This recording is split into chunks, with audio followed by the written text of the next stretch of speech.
Voilà, bonjour pour cette vidéo sur la forme canonique. On va voir comment faire pour mettre un polynôme du second degré sous forme canonique et puis surtout on va voir à quoi ça sert. Mettre sous forme canonique, c'est essayer de mettre une expression au carré, c'est-à-dire de mettre x plus quelque chose ou x moins quelque chose au carré. C'est pas toujours possible de mettre exactement au carré, donc souvent on compense, on corrige en ajoutant une constante. Là, pour le premier, j'ai pris un cas simple où directement cette expression est un carré parfait, c'est-à-dire le résultat d'une égalité remarquable. Ici, nous voyons x2 moins 2 fois x fois 3 plus 3 au carré. Voilà. Donc, les égalités remarquables me disent que c'est égal à x moins 3 au carré. Donc, j'ai pu mettre cette expression sous la forme d'un carré. Alors, ça va nous permettre de bien comprendre la courbe.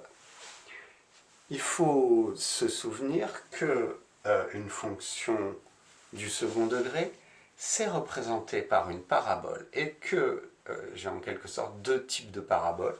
Les paraboles dont les branches sont tournées vers le haut et qui possèdent un minimum, c'est-à-dire un sommet qui correspond à un minimum, ou les paraboles dont les branches sont tournées vers le bas et où le sommet correspond à un maximum. Et comme on sait si les branches sont tournées vers le haut ou vers le bas, eh bien c'est le signe de A. Ici, A égale 1, A est positif. Je vais donc avoir des branches tournées vers le haut avec un minimum. Qu'est-ce que ça nous apporte de regarder ça? Eh bien, on voit que on a un minimum quand le carré est égal à 0, c'est-à-dire quand x égale 3. Quand x égale 3, cette fonction est égale à 0 avec des branches tournées vers le haut. Donc ça me donne cette information-là. Voilà. Je vais prendre donc la forme canonique, c'est ça. Un deuxième exemple. Qu'est-ce qui se passerait si on n'avait pas x2 moins 6x plus 9, mais si on avait x2 moins 6x plus 10? On va voir. La méthode consiste à mettre sous forme de carré les deux premiers termes, c'est-à-dire les termes en x carré et les termes en x. On s'en fiche de la constante, on ne regarde pas la constante. Donc, je vais écrire que x2 moins 6x, c'est le début d'un carré. Et puis, je réécris le plus 10 ici. Qu'est-ce que ça veut dire que c'est le début d'un carré? Ça veut dire que cette expression est égale à x moins 3 au carré. Mais ce n'est pas exactement égal à x moins 3 au carré, puisque je n'ai pas le plus 9. Donc finalement, quand j'écris ça, ça contient quelque chose en trop, ça contient en trop plus 9. Donc pour corriger, je mets un terme correctif, je mets moins 9. Et je n'oublie pas de réécrire le plus 10. Donc finalement, cette expression, elle donne x moins 3 au carré plus 1. X moins 3 au carré plus 1. De toute façon, on aurait pu le dire tout de suite, puisque ça n'est pas plus 9 mais plus 10, c'est comme si j'avais ça plus 1. Voilà. Donc ça, c'est la forme canonique de cette expression. Et qu'est-ce que ça nous donne comme information sur la courbe? Comme tout à l'heure, parabole dont les branches sont tournées vers le haut avec un minimum. Le minimum de la fonction est obtenu pour x égale 3. Et quelle est la valeur de la fonction si x égale 3? Si x égale 3, ça s'en va. Il reste 1. Ce qui fait que ma fonction, la différence par rapport à la précédente, c'est que elle va être, le sommet va avoir une ordonnée de 1. Donc ça va être ceci. Voilà. Donc vous voyez que la forme canonique, ça nous donne tout de suite une allure précise de la courbe et ça nous donne surtout les coordonnées du sommet. Voilà. On va passer à un troisième exemple.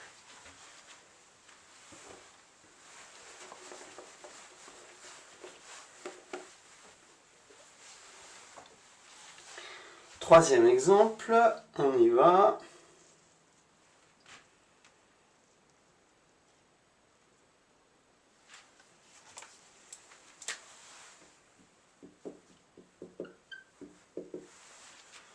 x2 plus 5x moins 16. x2 plus 5x moins 16.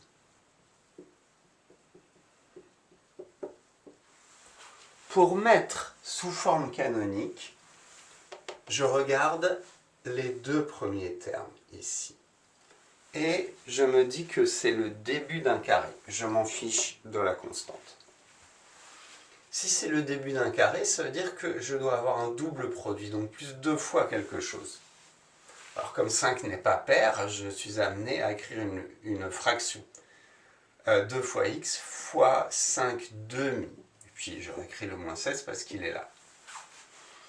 Voilà.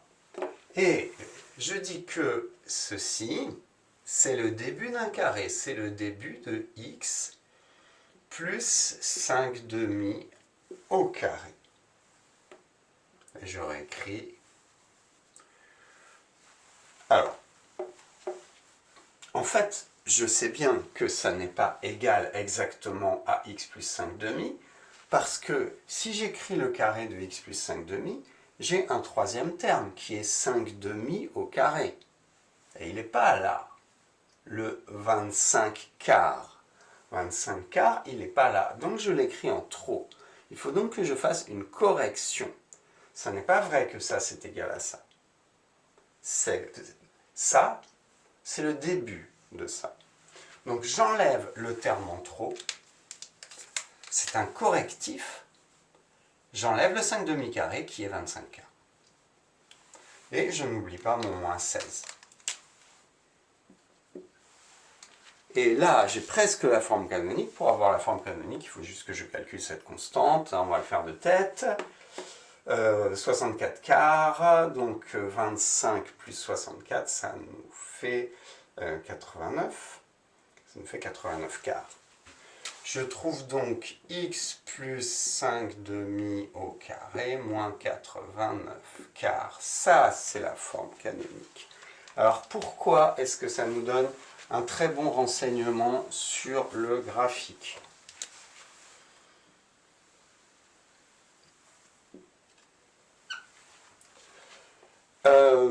Déjà, branche tournée vers le haut avec un minimum parce que A est positif.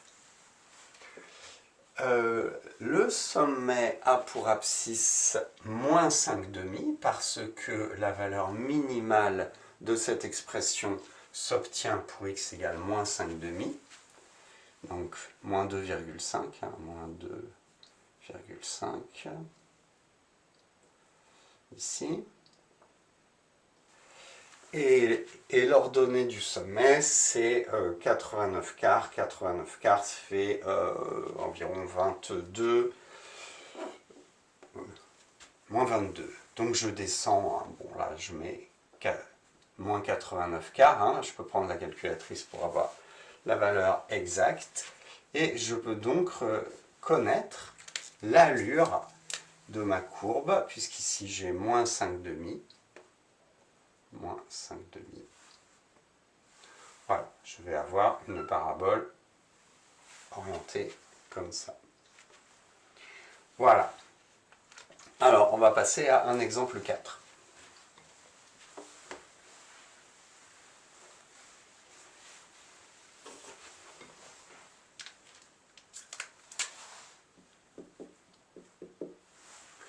Exemple 4 qui est moins 2x2 plus x moins 3. Moins 2x2 plus x moins 3.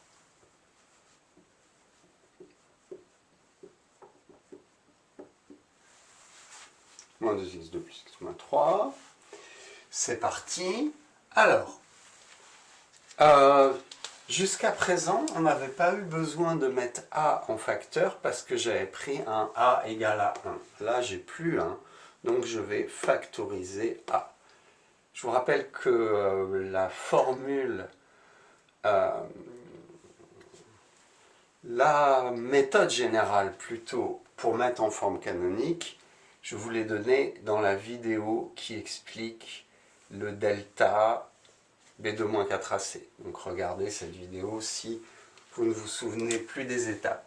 Donc en tout cas, je mets moins 2 facteur de x2 moins x sur 2 plus 3 demi. Pourquoi? Je vérifie qu'en développant, je retrouve bien ça. Moins 2x2, oui. Règle des signes, moins fois moins plus, oui. Les deux qui se simplifient, je trouverai bien plus x. Et moins 2 fois 3 demi, le signe résultant va être moins, et les deux vont se simplifier, donc je vais bien trouver 3. Voilà. Alors, maintenant, il faut que je dise que ceci, c'est le début d'un carré. Je laisse le moins 2 facteur 2. Je mets un double produit, donc je dois avoir moins 2 fois x fois quelque chose. Eh bien, il faut mettre un quart.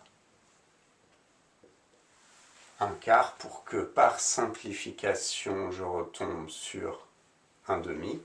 Et je réécris ce 3 demi, parce qu'il est là, hein, je peux pas l'enlever. Ceci, ça me permet de dire que cette expression, les deux premiers, c'est le début d'un carré. C'est le début de x moins un quart au carré. En effet, si je développe x moins un quart au carré, je retrouve mon x2, je trouve le moins 2 du double produit fois x fois un quart. Mais ça ne serait pas vrai de dire que ceci, c'est égal exactement à ça. Ça ne serait pas vrai parce que lorsque je développe ça, j'ai le carré du dernier, un 16e, et il n'est pas là. Donc il faut que je l'enlève, hein. C'est un correctif. J'apporte une correction à quelque chose que j'ai écrit, donc j'enlève ce 1 16e. Et surtout, je n'oublie pas de réécrire ce dernier terme, plus 3 demi.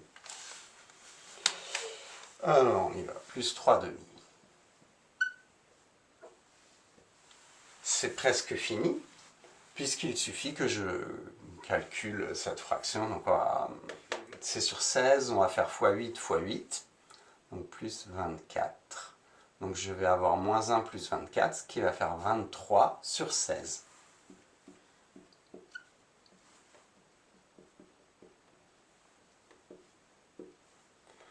Plus 23 sur 16. Voilà, la forme canonique est terminée. Je vais terminer en parlant de la courbe.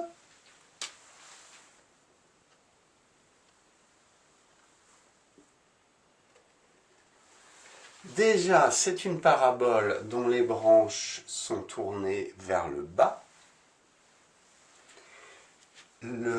qui va donc posséder un maximum. Le maximum est obtenu pour x égale 1 quart. Donc je mets x égale 1 quart, on va dire que c'est là, pour ne pas faire trop petit. Hein, 1 quart. Et quelle est la valeur du maximum? Donc si je remplace x par 1 quart, cette partie disparaît et il reste 23 16e. Mais attention, il ne faut pas oublier de multiplier par moins 2. Donc le résultat, c'est moins 23 huitièmes. Donc moins 23 huitièmes, c'est proche de moins 3. Donc je vais être environ par ici. Moins 23 huitièmes. Et donc j'ai des branches tournées vers le bas. Donc ça va être quelque chose comme ça. Voilà. Un instant et on termine.